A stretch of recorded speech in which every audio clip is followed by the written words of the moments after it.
سربراہ JJI فضل الرحمان کہتے ہیں الیکشن کمیشن نے جنوری میں انتخابات کرانے کا کہا ہے، ہم ہر وقت الیکشن کے لیے تیار ہیں۔ PTI نے ملک کو معاشی دلدل میں دھکیلا، سوال ہی پیدا نہیں ہوتا کہ دھاندلی کی پیداوار دوبارہ اقتدار میں آئے۔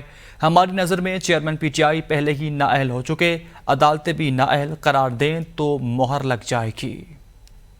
ہم ہر وقت الیکشن کے لیے تیار ہیں، ہم ہر وقت اس کا مقابلہ کرنے کے لیے تیار ہیں۔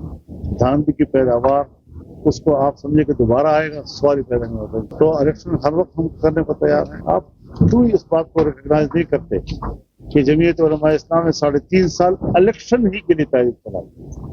ہم نے 2018 کے الیکشن کو مسترد کیا اور دوبارہ الیکشن کے مطالبے کے لیے ہم کام چلایا۔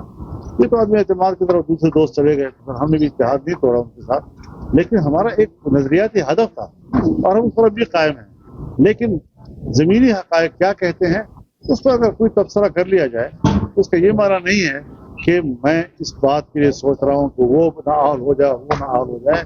وہ نااہل ہے، اپنی کارکردگی کی بنیاد پر نااہل ہے۔ ہماری نظروں میں تو پہلے سے نالائق اور نااہل ہے۔